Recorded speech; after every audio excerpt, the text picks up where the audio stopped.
Rakuritäten, Rakuritäten, Rakuritäten, Rakuritäten. Hallo! Passt genau, einen wunderschönen guten Abend zu unserem letzten Live-Workshop aus dieser Live-Workshop-Reihe. Das heißt ja nicht, dass es der letzte Live-Workshop ever sein wird. Es ist nur in dieser Wunsch-Live-Workshop-Reihe der letzte. Der 9. von 9 Workshops. So, als erstes geht es mal hier um das Kamel vom vorletzten Live-Workshop, Wunsch-Workshop. So sieht es aus. Es hat eine blaue Decke bekommen. Wenn das nicht gefällt mit der blauen Glasur, dann kann gerne Acryllack darüber gekippt werden oder mit einem Goldstift noch schönes Muster in die Decke malen. Das ist alles möglich. Ne? Das kann diejenige machen oder derjenige, der es dann bekommt. Dieses Kamel wird nun verlost. Unter allen Schmiergeldzahlerinnen vielen Dank für das Schmiergeld. Ganz toll, dass ihr das immer macht. Das freut uns wirklich sehr. So, und ich hoffe, es erwischt jetzt, es kann ja nur die richtige Person sein, ne? Alle, die Schmiergeld bezahlt haben, allen sei es von mir aus gegönnt. So, alle Zettel drin. Dann hole ich mal eine Route, ne? Na, ich rühre mal noch ein bisschen um. So, na, das ist außer Hand gefallen. Zack, einer. Klappe zu und entfaltet. Irgendwas mit Helg. Helge oder Helga ist jetzt die Frage. Warte mal, ich blätter mal weiter. Helga, es ist eine Helga. Helga Schwarzkogler. Liebe Helga, dieses Kamel geht zu dir. Das kommt da so langsam angehoppelt, ne? Zu Helga, nach Schwarzkogler, nach Kogel vielleicht, ich weiß es nicht. Helga Schwarzkogler, vielen Dank auch an alle anderen nochmal an dieser Stelle für das Schmiergeld. Und ich hoffe, das klappt heute auch wieder so gut. Wenn es auch der letzte Live-Workshop ist in dieser Reihe, ist das, was wir heute machen, was ich heute mache, wird trotzdem wieder verlost, ne? Also, wenn ihr das haben wollt, gerne wieder Schmiergeld zahlen. Wenn euch der Film gefallen hat, wenn ihr was gelernt habt, gerne Schmiergeld zahlen. Das ist auch irgendwo ein bisschen Lohn für uns. So, muss ich auch lohnen, ne? Gut. Was machen wir denn heute? Ein Esel. Ihr habt euch mehrheitlich für einen Esel entschieden. Das heißt, ihr habt geschrieben und ich habe gezählt und dann habe ich gesehen, oh, der Esel hat die meisten Striche. Deswegen machen wir heute einen Esel. Ne? Ihr müsst nicht gleich mitmachen. Der Film ist dann eine Weile auf Facebook zu sehen und dann auf jeden Fall auch noch eine ganze längere Weile noch auf YouTube. Ne? Ich muss erstmal das Kamel in Sicherheit bringen. Der Esel ist ja im Prinzip so ähnlich, ist ja immer das gleiche hier. Ne? Ich hole mir erstmal hier ein Arbeitsbrett. Dann hole ich mir das mal etwas näher. Ich stelle es mal dahin, dann kann das Kamel auch da an die Ecke, da ist es noch sicherer. So, dann habe ich hier einen Becher mit Wasser. Den stelle ich mal dahin. Und dann habe ich da einen Sack voll Ton. Den hole ich mir mal auch ein bisschen näher ran. So. Bitteschön. 9M von Karl Jäger. Heute im Angebot. Ich mache einen Esel. Ich zeige euch, wie ich einen Esel machen würde vielleicht. Ich habe auch schon mal einen Esel gemacht, aber ich glaube, das habe ich noch nicht gezeigt. Ich bin mir da nicht so sicher. Als erstes nehme ich erstmal eine schöne Handvoll Ton für den Eselkopf. Das ist mal eine schöne Handvoll Ton, ne? Ich gebe mal noch ein bisschen bei. Da kann noch ein bisschen mehr an, ne? Oh. So, das nehme ich jetzt mal. Das ist die Menge für den Kopf.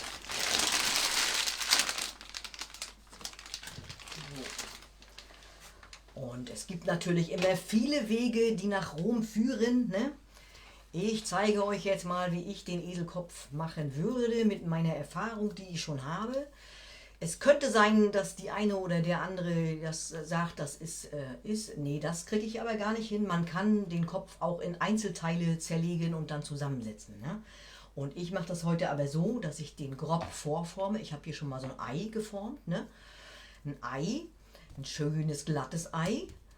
Und aus dem Ei ziehe ich dann die Eselsohren raus. Und die Eselsohren, wer das nicht hinkriegt, kann natürlich die Öhrchen extra formen und extra ansetzen, wie wir das beim Kamel zum Beispiel auch gemacht haben. Also ich jedenfalls. Ne? Aber ich zeige euch jetzt mal, wie das ist mit Ohren rausziehen. Ne? Also, ich habe hier so ein Ei. Ein ziemlich großes Ei. Ne? So, das mache ich schön glatt an der Oberfläche. Erst einmal, dass ich da keine Spalten und Falten habe. Schön mit dem Finger, der gerne etwas feucht sein darf, rüber und nüber wischen in alle Richtungen. So, dass ich ein schönes, glattes Ei bekomme. So. Vorne nicht so spitz, soll ja ein Breitmaulesel werden, ne? So. Und aus dem breiteren Ende vom Ei hier, da ziehe ich jetzt möglichst parallel so ein bisschen Masse. Ich schiebe die Daumen hier zur Seite. Die Finger halten das unten sicher fest. Es liegt sicher in der Hand. Und ich schiebe hier mit den Daumen von der Mitte her so eine Beulen raus. Am besten parallel. Jetzt schiebe ich von vorne ein bisschen dagegen. Von vorne, dass so langsam so, ja, ein bisschen Masse für die langen Eselsohren zusammenkommt. So. Ne, da sind schon die Stumpen zu sehen.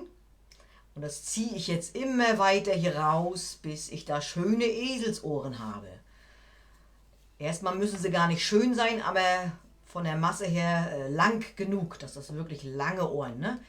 Immer mehr Masse hole ich hier für die Ohren, weil ich lange Eselsohren haben möchte. Bring die schon mal so ein bisschen in Form. So, dass ich ein bisschen einschätzen kann, wie viel Masse ich da noch hinschieben muss. So. Das wird langsam, ne? Eselsohren. So. Na, bisschen geht noch. Bisschen länger können sie noch werden. Und schön, dass die auch nach oben gehen. Die Eselsohren und nicht zur Seite wegfallen, ne? Dass sie aufrecht stehen, die Eselsohren. So. Finger wieder feucht machen, ganz wichtig. Immer schön mit feuchten Fingern arbeiten. So, jetzt sind mir die Ohren auf jeden Fall, ich glaube, lang genug. Jetzt mache ich sie noch ein bisschen schön. Und dann bleiben die Stumpen jetzt erstmal da so dran. So, die werden später, forme ich sie noch etwas aus mit Ohrmuschel. Aber erstmal bleiben die da so dran, dass die auch nicht gleich so empfindlich sind jetzt bei der weiteren Verarbeitung.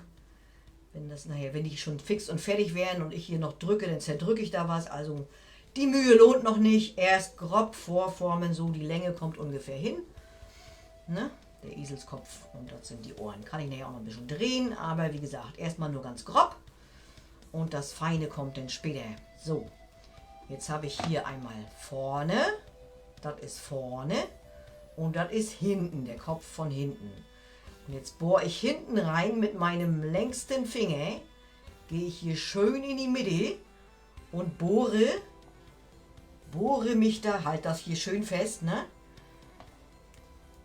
Bohre den Finger bis nach vorne durch, ohne dass er rauskommt. Mein Finger ist jetzt ganz im Eselkopf verschwunden.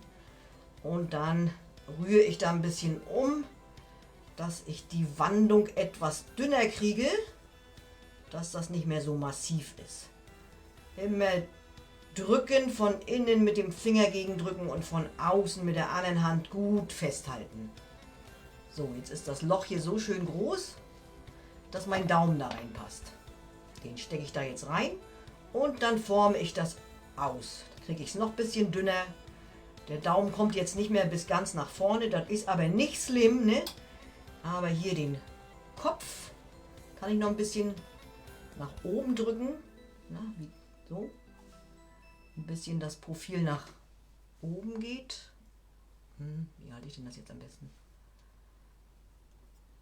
Na, dass wir da so ein Hinterköpfchen rankriegen, ne? Dass das hier so ein bisschen ein bisschen Stirn hat. Ja? So, also von innen die Form geben. So. Jetzt fühle ich noch einmal ringsherum, ob das ungefähr überall gleichmäßig stark ist.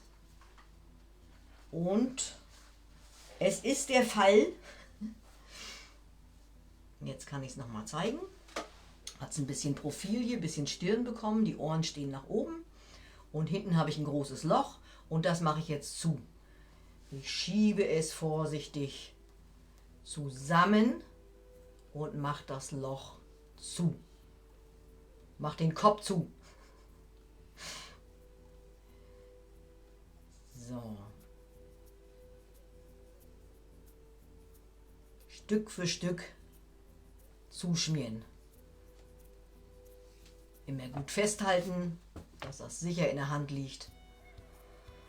Und zuschmieren, dass kein Loch mehr zu sehen ist und dass es auch nicht so beulig aussieht. So. Wunderbar. Jetzt haben wir hier hinten so einen flachen, so einen flachen Kopf. Das richte ich gleich wieder. So. Wenn das hier sich gut anfühlt, dass das ordentlich verschlossen ist, der Kopf von hinten, dann bohre ich als nächstes von unten ein Loch rein. Ich selber mache das ja manchmal auch so, dass ich das nur von unten reinbohre, nur von unten und mit dem Finger dann so um die Ecke gehe, in die Nase nach vorne. Aber das ist ein bisschen schwierig, ab einer gewissen Größe ist das schwieriger. Und jetzt habe ich mir die Doppelloch-Technik einfallen lassen. Also erst das Loch von hinten, das Loch wieder zumachen und dann das Loch von unten. Das brauchen wir für den Hals. Also ich bohre jetzt hier unten ein Loch rein. Mankte Ohren unten. Ne, das ist oben. Und unten kommt das Loch rein. Richtig durch. So. Finger wieder feucht machen. Und jetzt von innen ein bisschen gegendrücken, dass der Hinterkopf wieder ein bisschen runder wird und nicht so platt wie eben durchs Verschmieren. Durchs Loch zuschmieren war der ja platt. Dass wir den Hinterkopf ein bisschen rund kriegen. Ne? So. Wenn das wieder ein bisschen aufreißt, das eben Verschmierte, das dann wieder zuschmieren. Das geht ganz leicht. Ne? So. Da habe ich jetzt hier den Kopf mit einer Öffnung unten. So, die Öffnung ziehe ich jetzt hier ein bisschen runter, dass sowas wie ein Halsansatz kommt. Ja. So in die Richtung.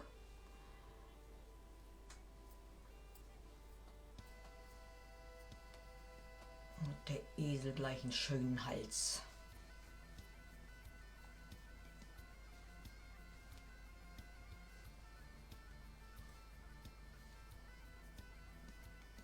So, gut. So sieht es jetzt aus. Der Esel hat ja im Vergleich zu einem Pferd einen etwas kürzeren Kopf.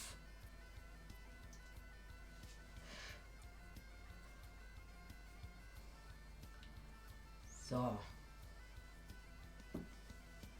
So, aber hier vorne, das ist jetzt, das kann ich nachher noch ein bisschen richten. Hallo Ilvi, das ist ein Spezialgruß für die kleine Ilvi, die zu Hause jetzt in Niesky sitzt und der Oma zuguckt. So.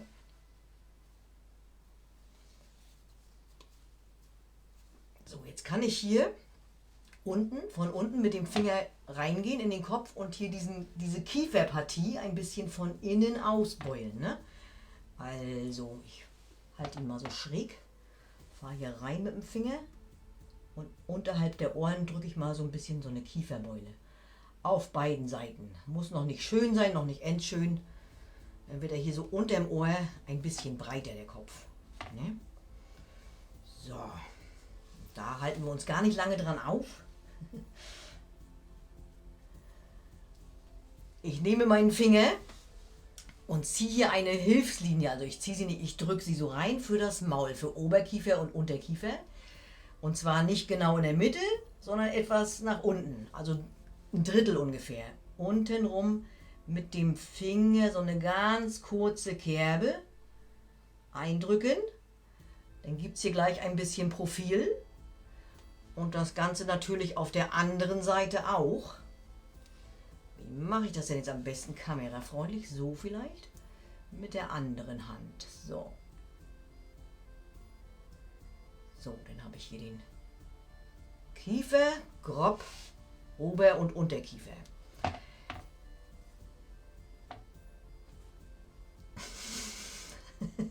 So. Ich gehe jetzt nochmal mit dem Finger hier rein und beul also das Kinn noch ein bisschen aus. Dann kann ich hier schön festhalten, den Oberkiefer, und von innen mal gegendrücken gegen den Unterkiefer. So, dass der so richtig schön, ja, dass er ein bisschen mehr wird, ne? So. Gut. Und natürlich soll ja der Esel jetzt auch Zähne haben, Zähne zeigen, ne? Ja. Ja, vielleicht auch immer so schiefe Zähne, so wie ich auch, ne? So. Und das mache ich jetzt mit meinem Hölzchen. Wahrscheinlich. Ich überlege mir noch mit welchem Hölzchen. Es ist immer wieder was anderes. Ich mache es immer wieder anders. Nie wird es gleich. So. Ich mache mein Hölzchen erstmal sauber. Da ist ein bisschen Rest noch dran. Brille auf, nicht vergessen. Ich nehme jetzt doch das dünne. So, und ziehe hier die Linie einmal nach mit dem Hölzchen. Einmal langfahren, dass die ein bisschen kontrastreicher wird. So. Dann gehe ich da nochmal mit einem abgebürsteten, feuchten Pinsel rüber. Macht die Linie schön. So.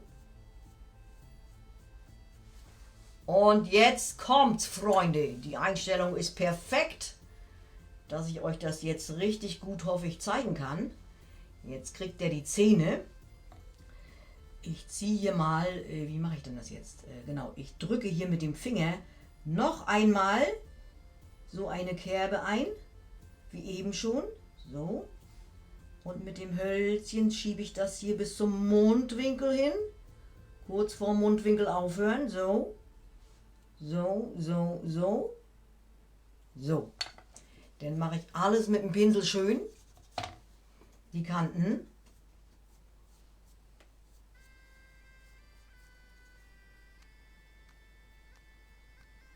So.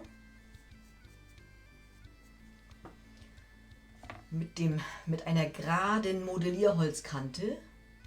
Gerade kurze Kante. Ja, da ist es schön zu sehen. Drücke ich jetzt hier Rillen rein für die Zähne. Ich fange in der Mitte an. Wo ist die Mitte da? Drück das rein, dann habe ich eine schöne glatte Linie. Besser als ziehen, dann habe ich gleich wieder Popel am Rand. Ne? So, dann mache ich hier die Zähne so.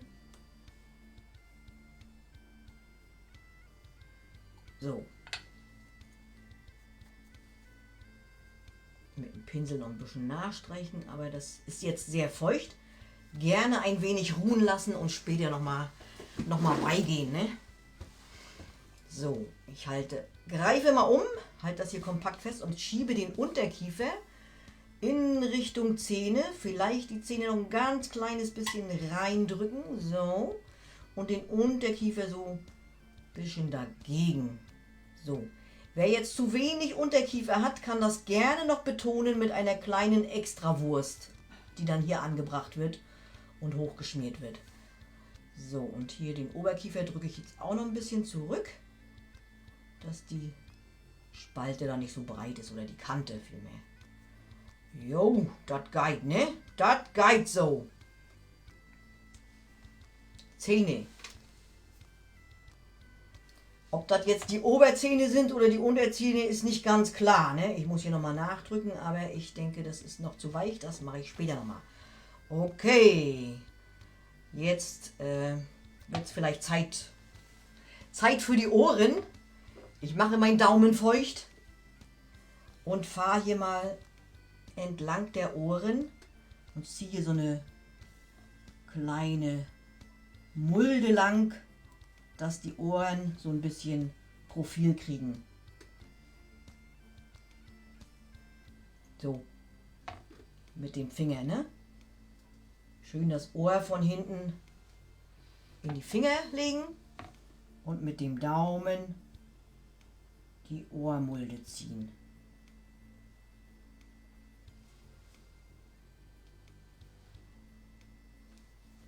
So.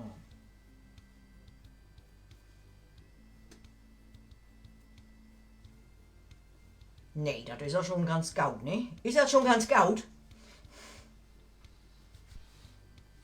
So, muss ich mal wieder den Kopf hier noch ein bisschen nachformen. Ja, alles so weich. So. Jetzt basteln wir ihm noch Nasenlöcher. Also ein schöner Mundwinkel ist ja auch nicht zu verachten, ne? Sieht ja nicht hier aus. Oma mit der Brille, ne?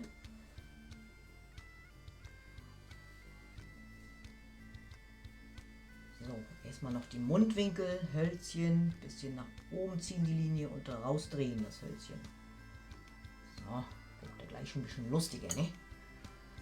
So. Also so ein Kopf entsteht ja beim Machen und wenn ich den mir jetzt so angucke, dann stelle ich natürlich fest, oh, ich könnte ja hier noch ein bisschen und da noch ein bisschen anders und hier noch drücken und da noch machen. Und ich würde jetzt einmal so um das Maul herum ein bisschen so einen Würgegriff machen, dass das vielleicht ein bisschen, ganz kleines bisschen länger wird und auch ein bisschen, der Kopf noch ein bisschen Profil kriegt. Also ich lege die Finger hier so rum und würge einmal hier so vorsichtig lang. So. So, jo, besser, das ist besser. Hat er hier so eine kleine Taille bekommen jetzt, ne? Genau, der Kiefer ist auch noch da, den ich von innen rausgedrückt habe. Aber solange das weich ist, ist es ja immer veränderbar und man kann drücken und schieben, solange man, bis es gefällt. Solange bis es gefällt, bis es fertig ist, ne? Aber nicht kaputt machen. So, ich kann hier schon wieder ewig schmieren, aber egal. So, jetzt suche ich mir mal hier so eine Stricknadel. Habe ich das da, ja. So eine Stricknadel. Damit mache ich ihm jetzt die Nasenlöcher. Ich habe ein bisschen Eselkunde betrieben und habe festgestellt, dass die ganz anders sind, als ich sie machen würde, vom Gefühl her.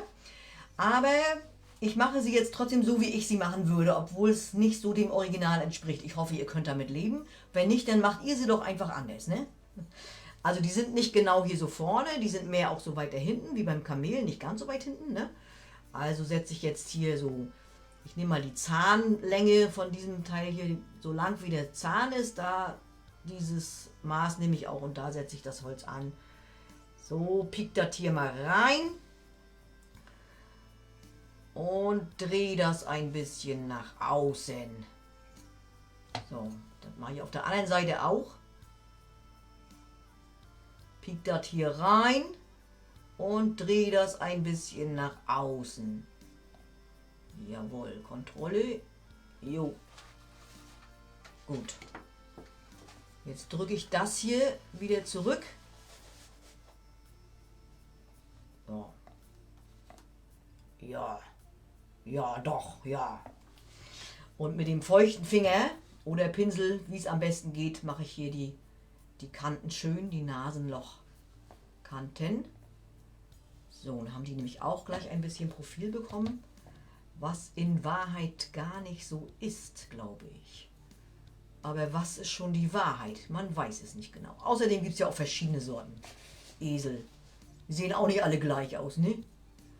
So, das mache ich alles schön. So, und hier vorne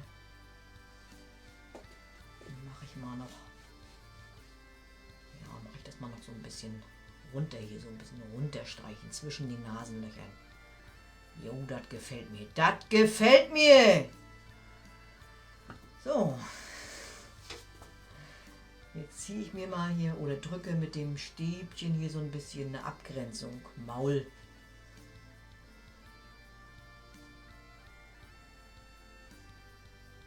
Jawohl. Ja, dann gucke ich mal, ob das steht. Ah, wunderbar. Steht. Kann ich das noch ein bisschen richten? Nee, kann ich nicht. So. Jetzt mache ich 2 Augen drauf. Ich nehme ein Stück Ton, teile es durch 2 und mache 2 Murmeln. Bisschen mehr. So. Durch 2 teilen Bupp. Und 2 Murmeln. Murmel Nummer 1. Murmel Nummer 2. So. Der ganz klassische Esel hat natürlich die Augen hier so irgendwo an der Seite. Das ist dann nicht mehr mein Esel, deswegen mache ich die Augen immer zusammen. Und ihr könnt es ja machen, wie ihr wollt. Muss ja auch nicht alles gleich aussehen. So, ich habe die Augen hier zusammengedrückt auf dem Brett. Jetzt reiße ich sie auf mit dem Spezialaufreißer aus der Gemüseabteilung heute mal. So, hier schön aufreißen von unten. Und ich muss es mal ein bisschen drehen. Jawohl, das ist ja für euch egal. So. Und hier gucke ich mal, wo die Augen hinkommen. Ja, perfekt. Da kommen die nur hin. Aufreißen, schön aufreißen. Also bei uns ist es besonders wichtig, das mit dem Aufreißen. Deswegen betone ich das auch immer besonders, weil wenn wir das Raku brennen, ist das immer sehr empfindlich. Es wird ja sehr gestresst, das Material. Und wenn wir uns da keine Mühe beim Aufreißen, beim Verbinden geben, dann fallen die Teile einfach ab. Ne? Das ist nicht so ganz dramatisch schlimm, wenn jetzt ihr zu Hause da im Elektroofen Glasurbrände macht. Dann ist das nicht ganz so wichtig. Aber bei mir ist es eben sehr, sehr wichtig bei uns hier.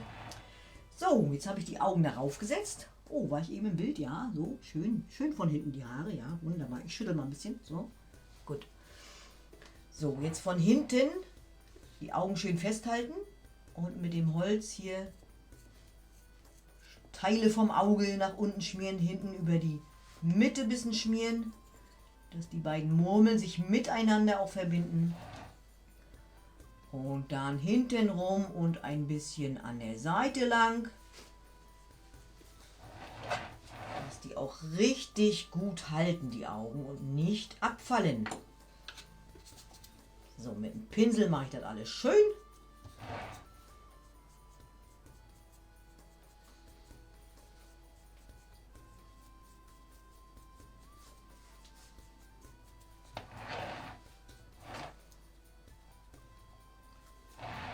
Super.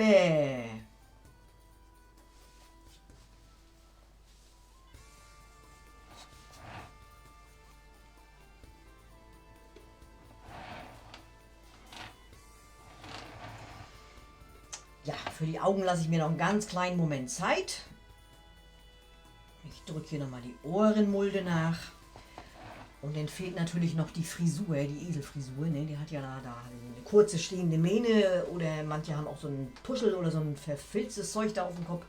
Ich weiß es nicht genau. Ich habe mal einen Esel gesehen, der, ja, das war undefinierbar, was der auf dem Kopf hatte. Ne? Aber ich denke, mit einer kurzen stehenden Mähne kann man nicht viel falsch machen. Ne? Aber die mache ich dann erst später rauf, wenn der Rest vom Esel auch da ist. Was jetzt natürlich ganz verschieden sein kann. Also ich könnte den Esel jetzt, diesen Kopf, weil ich, ja, aus Gründen würde ich jetzt den Kopf nehmen und den aus einem Stall rausgucken lassen. Also durch eine Tür gucken lassen. Ne? Dann brauche ich schon mal den ganzen Eselkörper nicht machen. Ist ja viel einfacher, ne? So, ne? Sagst du, findest ja auch gut, ne? Genau. Genau, deswegen zeige ich euch jetzt, wie ich das mit der Tür hingekriegt habe, wie ich mir das überlegt habe. Und nichtsdestotrotz ist für euch die Option, wenn ihr andere Esel haben wollt, stehst du da jetzt? Ja. Nochmal so ein Holz unterklemmen. Ich habe hier so einen Körper mal vorbereitet. Das ist ja so ähnlich wie beim Rentier oder so irgendwie. Man kann einen Kegel nehmen, man kann eine Röhre nehmen, was auch immer. Ne, das ein bisschen glätten, die ist jetzt noch nicht fertig. Und diesen Kopf praktisch, den könnte ich jetzt da oben raufsetzen. Und dann habe ich von der Figur her schon mal so eine Zaunhocker-Figur, so ein Esel. Ne?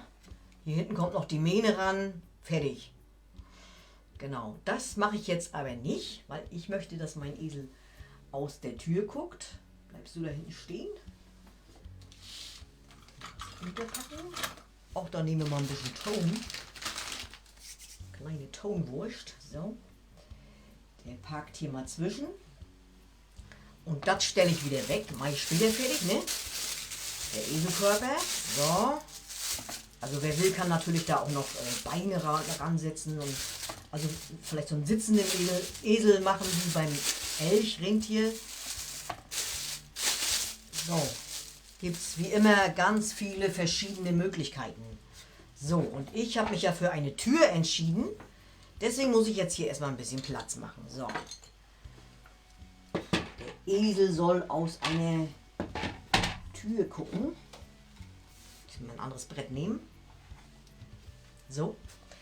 Dann muss ich mir eine Scheibe aus dem Sack schneiden. Und zwar ist jetzt für die Tür oder alles, was Platten, Fliesen, irgendwelche Teller oder irgendwas aus großen Platten ausgerollt wird, ist immer gut, das vom Hubel, so vom Tonbatzen abzuschneiden, ohne dass Luft drin ist.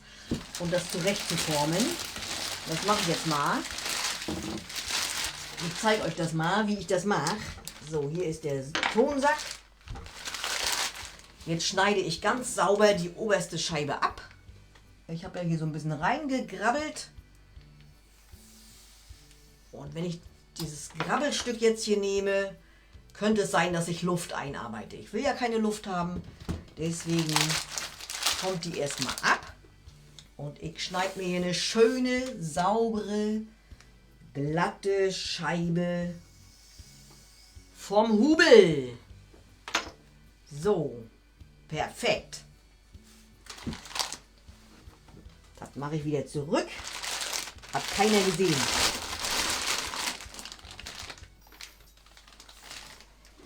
So.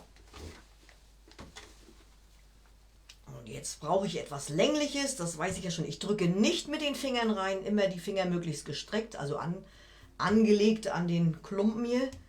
Aber keine Löcher reinpieken. Das ist mir jetzt zu quadratisch. Ich will was Längliches haben. Eine lange Tür, wo der Esel rausguckt. Also ich drücke das von der Seite runter, an der Seite nicht. Andere Seite wieder runterdrücken, hier wieder nicht. Und das Ganze mache ich eine ganze Weile so, bis ich in etwa die Größe habe, die ich brauche. Ich kann hier noch ein bisschen Karate machen. Ordentlich drauf rumkloppen. Andere Seite auch. Gut gekloppt ist halb gerollt, sage ich immer. Alter Satz von mir. So.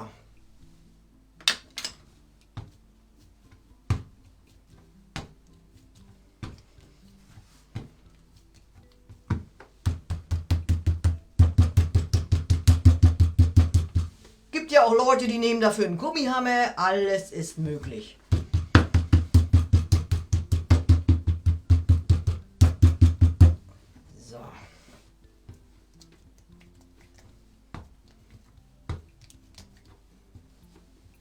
Ich wende nochmal das Brett. Ist von der anderen Seite ein bisschen trockener. So, und dann habe ich hier noch Nudelholz. Da ist es.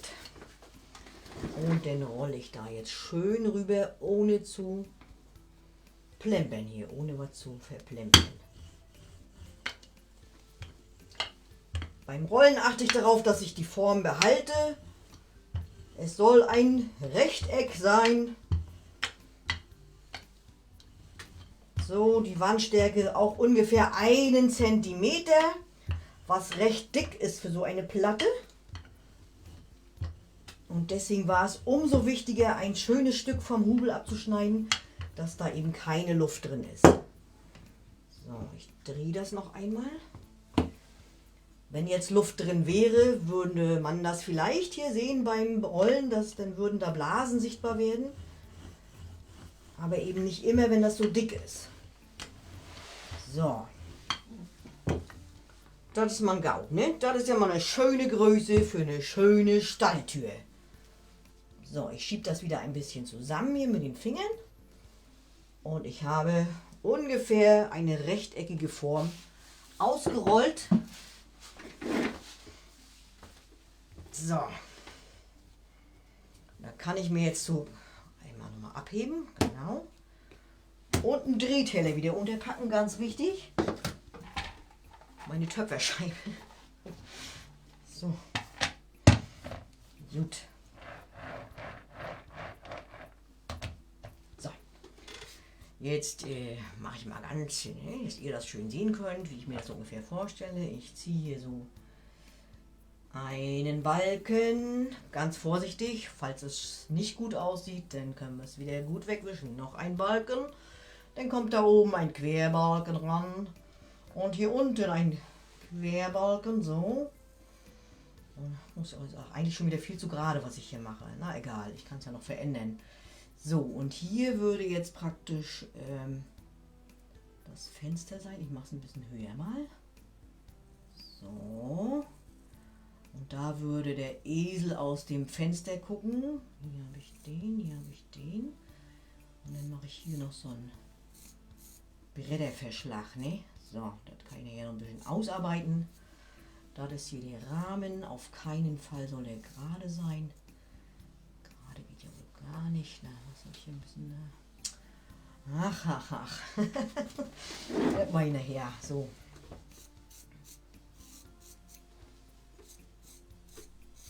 Nicht so dick sein. So. So ungefähr, ne? Ganz grob. So. Ich schneide jetzt dieses... das hier wird ja das Fenster. Nicht so gut zu sehen.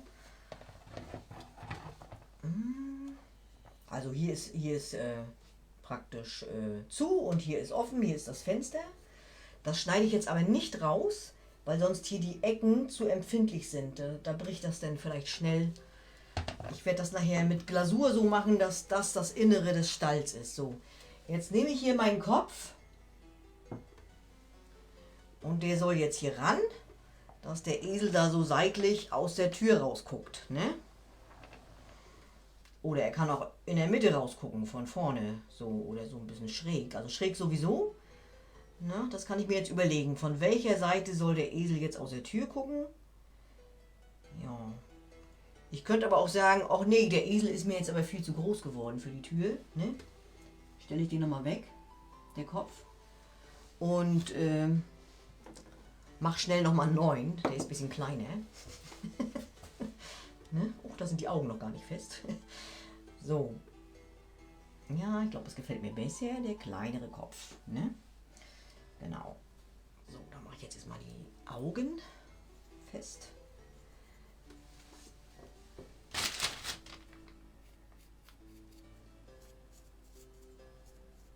So. Muss ich noch ein bisschen nacharbeiten.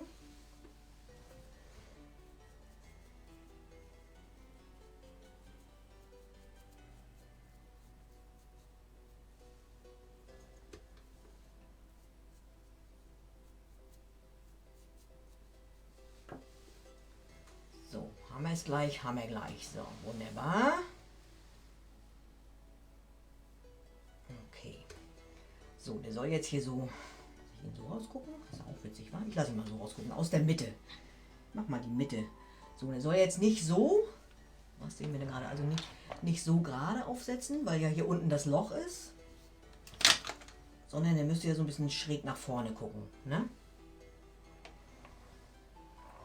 Genau. Und deswegen drücke ich den Kopf jetzt hier hinten ein bisschen runter, dass ich das hier angepasst kriege, dass ich das gut ansetzen kann, ne? Mache ich das passend. Wenn es so seitlich kommt aus der Tür, dann auch so seitlich ein bisschen zurechtdrücken, dass der da genau hinpasst, wo er hin soll. So. Okay. Ja, jetzt sieht man das ja schön, ne? Jetzt nehme ich mir das kleine Hölzchen hier, reiß das mal an, wo der Kopf hinkommt. So. Nehme ihn wieder ab. Reiß hier alles auf und hier alles auf. Hier ist der Abdruck zu sehen, wo es aufgelegen hat. Alles aufreißen.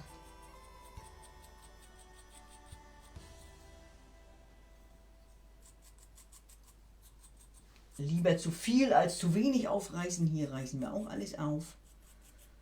So, und weil der Kopf ja jetzt hohl ist, müssten wir hier auch ein Loch reinmachen. Oder die Nasenlöcher durchpieken, dass die Luft aus dem Kopf durch die Nase raus kann.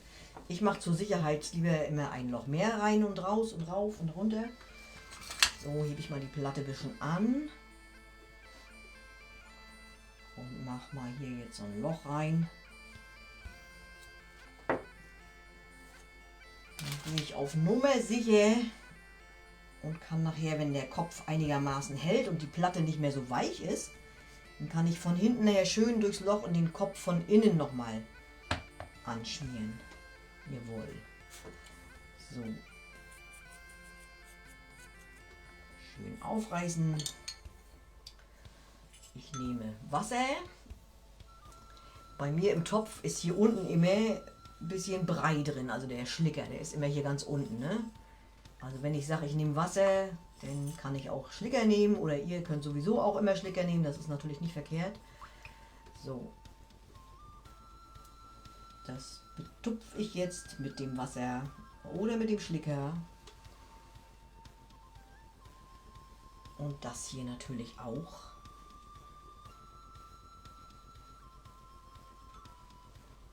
So, und dann kommt der jetzt hier rauf. Loch an Loch.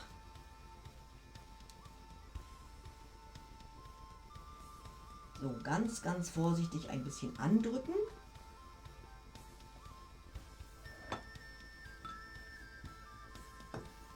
So, und mit dem Hölzchen. Ich muss auch runtergehen mit dem Köpfchen runter. Also den Kopf immer halten und mit dem Hölzchen grob vom Kopf etwas Masse runterschmieren zur Tür, sage ich jetzt mal, zur Tür. Und gerne auch mal im Gegenzug von der Tür etwas nehmen und hochschieben zum Kopf. Am besten immer mal so ein bisschen im Wechsel, ne? So, einmal ringsrum.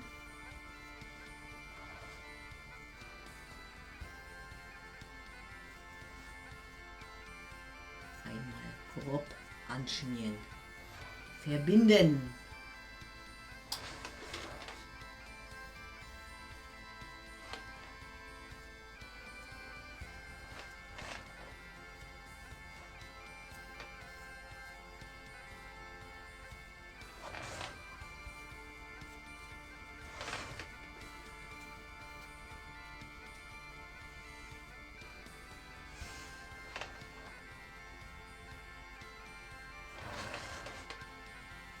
So, eine Runde rum. Jetzt mache ich eine feine, geschmeidige Wurst aus einem kleinen Stückchen Ton. Eine feine, feuchte Wurst. Das ist das Sicherungswürstchen. Gerne hier so ein bisschen platt drücken. Aber nicht die ganze, sondern nur an der einen Seite platt drücken. Oder auch nicht, ist egal. So. Und hier schön mit dem Finger die Wurst hier andrücken.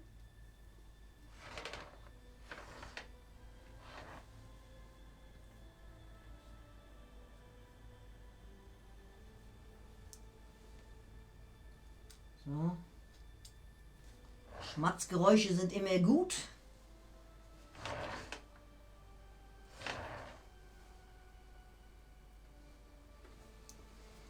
So.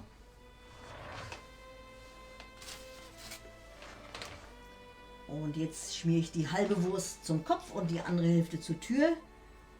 Und das war denn die Sicherungswurst.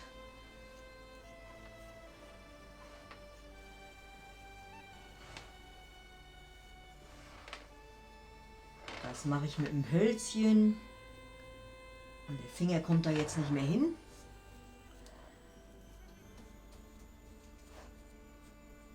Und ihr macht das so, wie ihr das am besten hinkriegt.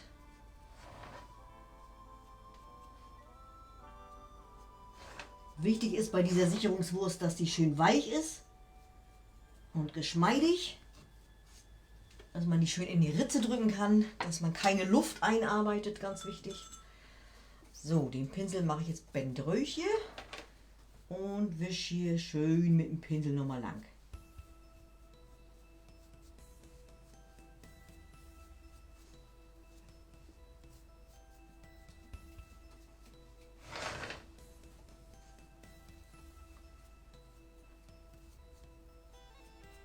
Ich mache es schön.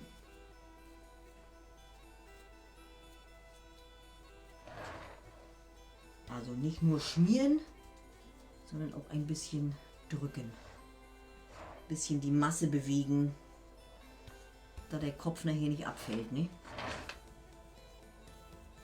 Mit dem Kopf durch die Tür. So.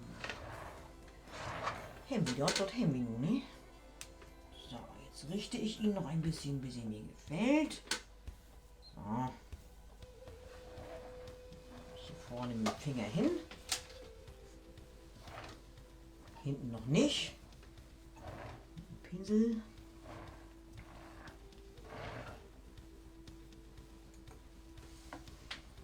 So, nun muss ich hier noch so eine Linie ziehen vielleicht. Muss ich mal gucken, ob ich das so hinkriege. Oh. Linie, dass ja der Kopf einen Hals hat, ne? Habe ich hier so seitlich vom Kopf 2 Orientierungslinien gezogen. Weiß ich, vielleicht nochmal die Deckenkamera anmachen.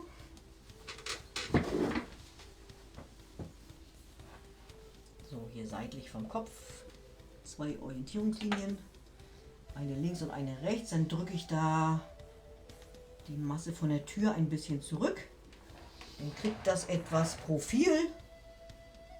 So, und dann hat der Esel da einen Hals.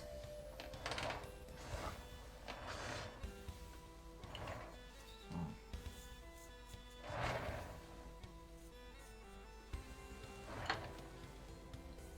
Das gefällt mir. Fast. So, jetzt müssen wir hier noch die Mähne ranbasteln. Die muss jetzt hier irgendwie dazwischen geklemmt werden. Ich reiß hier schon mal was auf. Hinter den Augen.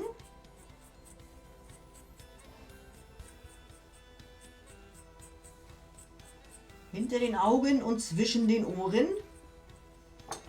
So, mache ich das nochmal nass.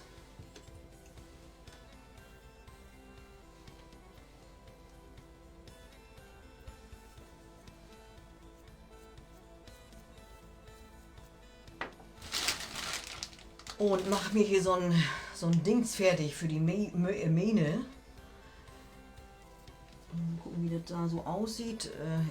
Ich forme mir das so ein bisschen in der Hand vor, wie ich mir das so vorstellen könnte. Das könnte hier so ein bisschen übers Auge gehen. So, dann wird das hier oben nach oben hin dünner.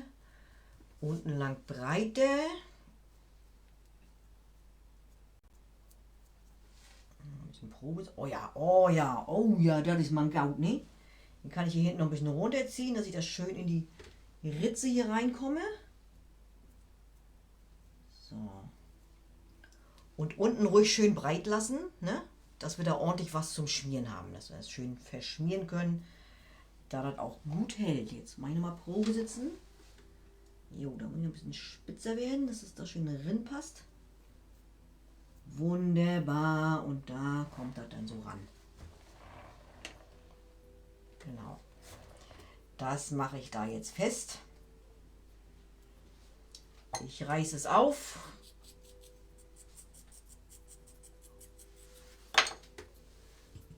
Mit Wasser betupfen oder Schlicker. So, das hatte ich schon. Das hier schön angepasst. Und schön hier links und rechts mit dem Finger runterdrücken. Die Mähne hier runterdrücken. Zu den Ohren schieben. Hier über die Augen soll das ein bisschen hochkommen. So. Und da unten, wo ich jetzt nicht ankomme, muss ich wieder mit dem Hölzchen ran. Ist ja ganz klar, ne? Ja. Ich glaube, der kriegt eine Elvis-Locke hier. So, mit dem Hölzchen verstreiche ich das alles.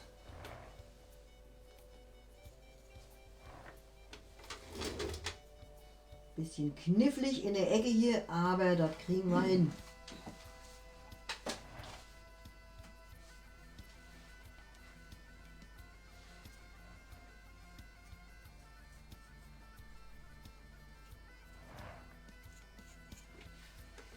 So, alles grob verstrichen. Jetzt frisiere ich das hier mit dem Pinsel. Mache das mal ein bisschen schön.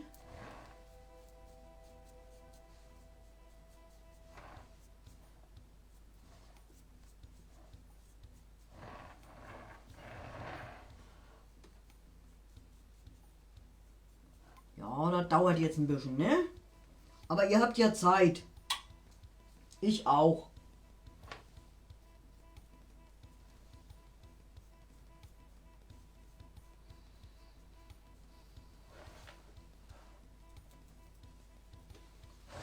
So. Feuchten Finger noch mal bei.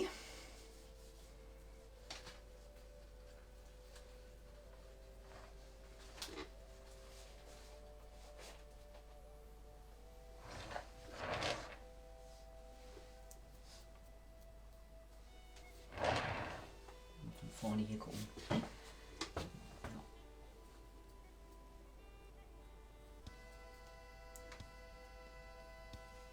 Jetzt mache ich hier die Frisur nach Gutdünken.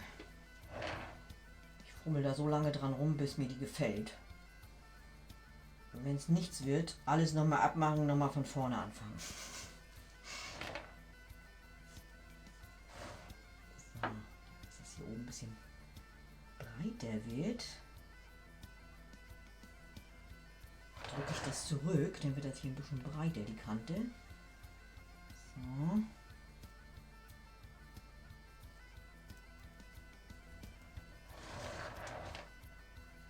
Und dann schraffiere ich das mal.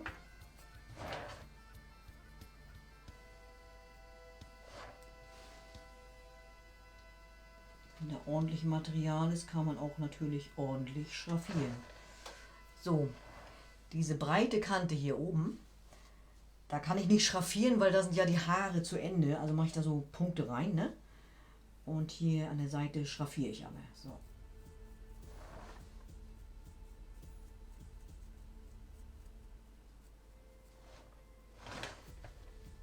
Eine Seite, andere Seite.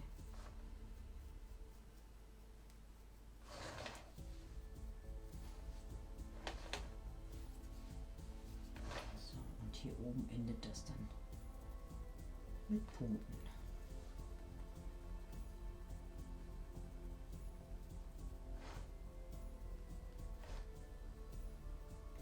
Was einen struppigen Esel.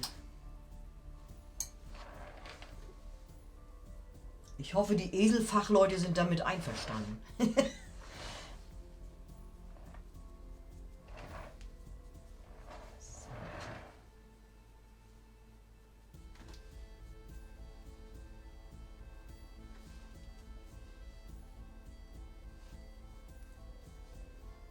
Ich muss kurz mal das Ohr bearbeiten hier noch. Das war noch nicht ganz fertig.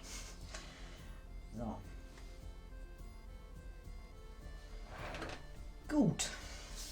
Kriegt das hier noch ein freundliches Lächeln. Also mit dem Hals bin ich auch noch nicht ganz zufrieden. Aber das würde ich dann später, wenn ich das hier anheben kann, von hinten noch ein bisschen ausbeulen. Ne? Das geht jetzt noch nicht so gut, weil es noch zu weich ist, die Platte. So, hier muss ich den Esel noch gucken lassen. Pupille. Ein. Zwei. Und ein Augenlid.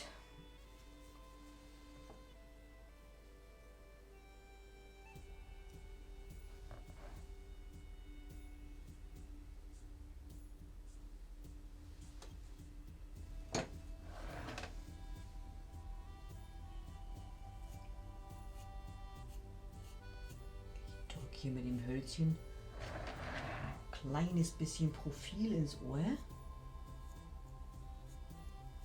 Noch ein bisschen Tiefe.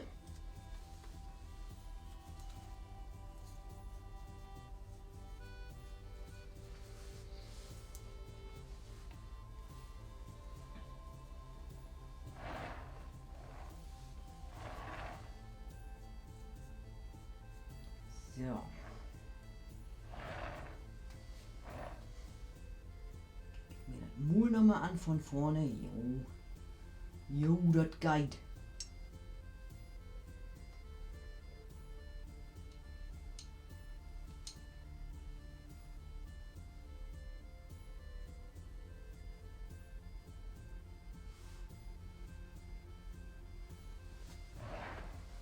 Lasst euch sagen, solange es weich ist, ist alles veränderbar. Fummelt da so lange dran rum, bis euch die Figur gefällt. Ne?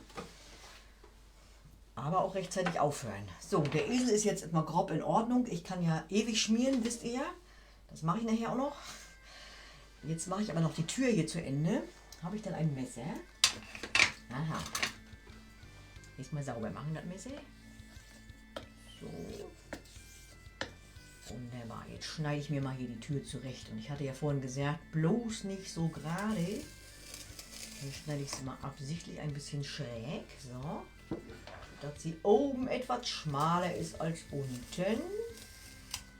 So, erstmal links und rechts. Dann kippe ich mal hier oben. Da habe ich eine Ecke. Hier fehlt die auf der anderen Seite. So, gehe ich mal schräg runter. Jetzt fehlt da überhaupt nichts mehr. So. Und unten mache ich das auch gerade. Da, nicht, ich mache nicht gerade, auch schräg. So.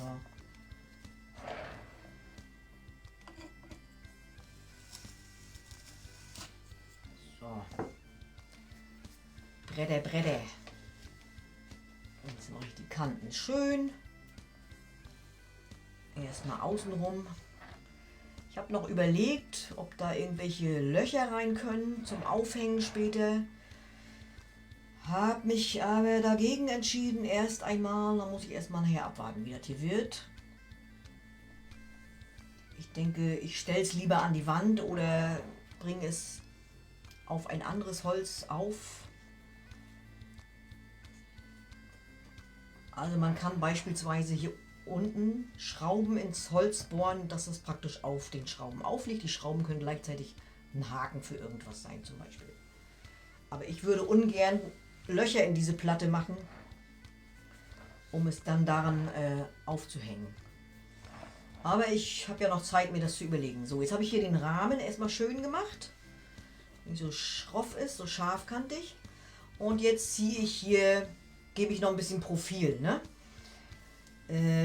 Der Rahmen ist weiter vorne, also muss ich die Linie neben dem Rahmen, also die Rahmenlinie, neben der Linie muss ich mit dem Finger das runterdrücken. Dann kommt der Rahmen so ein bisschen raus. Ne? Das mache ich hier einmal ringsherum. Hier muss ich gleich noch mal ein bisschen breiter machen. Dann brauche ich dann nichts mit Würstchen und Aufsetzen. Deswegen habe ich auch die Stärke von 1 Zentimeter gewählt. Dass ich hier ein bisschen rausarbeiten kann. So. Hier ist der Querbalken, wo das Pferd, nein, der Esel, mit dem Kopf rüber guckt. So, und da ist der Balken. So, machen wir die ganzen Hilfslinien hier weg. Die ziehe ich dann wieder neu. So.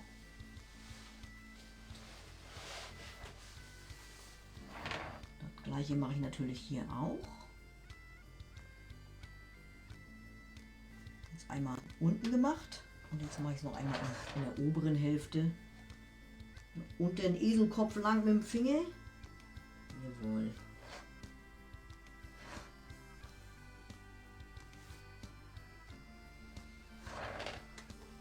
So, jetzt aufpassen mit den Ohren.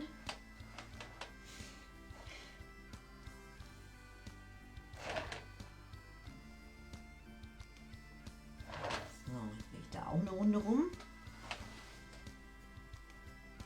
Dann schmiere ich da so lange dran rum, dass ich keine Fingerrille mehr sehe. Vom Reindrücken jetzt bleibt da so eine Fingerrille übrig. Und die muss ich natürlich ein bisschen verstreichen, dass es so ein sanfter Übergang ist. Dass das nicht aussieht wie, ich habe da mit dem Finger mal lang gezogen. Ne, also hier ist die Rille noch ganz deutlich zu sehen. Hier und die verstreiche ich jetzt noch ein bisschen. Immer in die Mitte. Dass die Rille, das mehr so wie ein weiches Kissen aussieht, aber nicht wie so eine Fingerrille.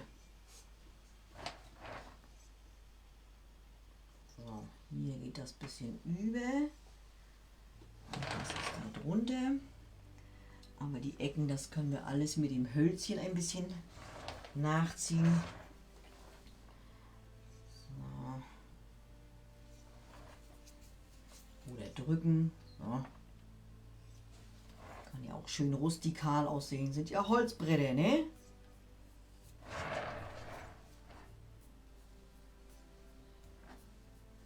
Habe ich schon. So, jetzt ziehe ich mal gleich hier nochmal nach. Und da nochmal.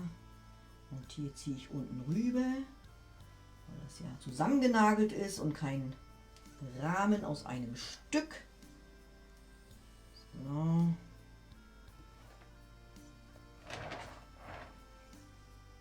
Darüber. Gerade hoch. Jawohl. Hier auch gerade hoch. Da einmal rüber noch und gerade hoch. Und hier einmal lang. Und diese Rillen natürlich nachher schön mit dem Pinsel ausbürsten. Mit einem Pinsel, mit einem Borstenpinsel, der nicht so nass sein sollte. So, hier ist der Hals. Auch noch ein bisschen nach. So. Gut. Und jetzt kommt hier noch so ein Querbalken rüber.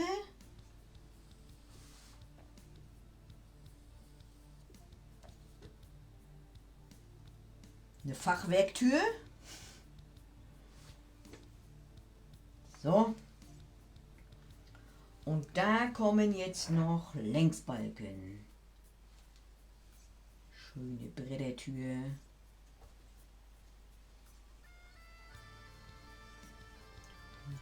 Da.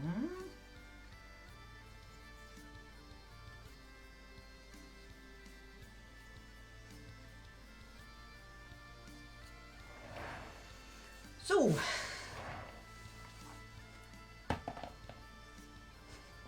Der Esel guckt aus der Tür. So, jetzt mache ich natürlich hier die Bretter alle noch schön mit ein bisschen Holzmaserung. Einfach so mit dem Modellierhölzchen ein paar Riefen ziehen. Und dann mit dem Pinsel etwas auspinseln.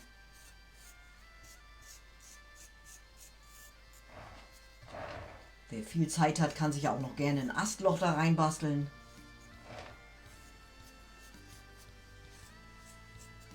So.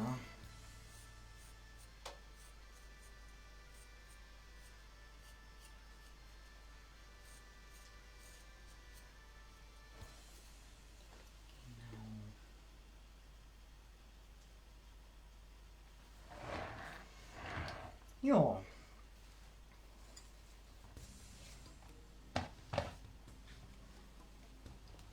So sieht das nun aus, ne? Der Esel, der aus der Tür guckt.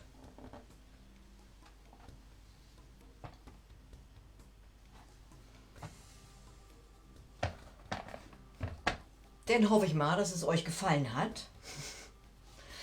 Ich mache gleich noch einen Esel, mache den großen Kopf auf den Körper darauf. Ne?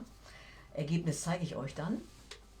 Und schmier hier natürlich erstmal noch dran rum, dass es richtig schön sauber überall aussieht und ordentlich und keine Riefen mehr und Kanten und Rillen, wo keine sein sollen. Aber das dauert ja zu lange, ist ja auch langweilig, das für euch dann da zuzugucken. Ach, hier unten habe ich gerade gesehen, hier fehlt noch die Holzmaserung, so. Wer Lust hat, kann ja auch noch kleine Schrauben da reinbasteln. Erlaubt ist natürlich, was gefällt. So, das war meine Eselidee. Ich hoffe, sie hat euch gefallen. Und ich hoffe, wir sehen uns bald wieder an anderer Stelle, weil das hier war der letzte Live-Wunsch-Workshop aus dieser Reihe. Es wird ein anderes Format geben demnächst, aber dazu später mehr. Und diesen Esel könnt ihr natürlich wieder bekommen, wenn ihr Schmiergeld zahlt. Also alle, die Schmiergeld zahlen, unter allen Schmiergeldzahlerinnen zahlen, wird dieser Esel verlost. Vielen Dank fürs Zuschauen. Bis später, Peter, ne? Tschüss. Schöne Weihnachtszeit.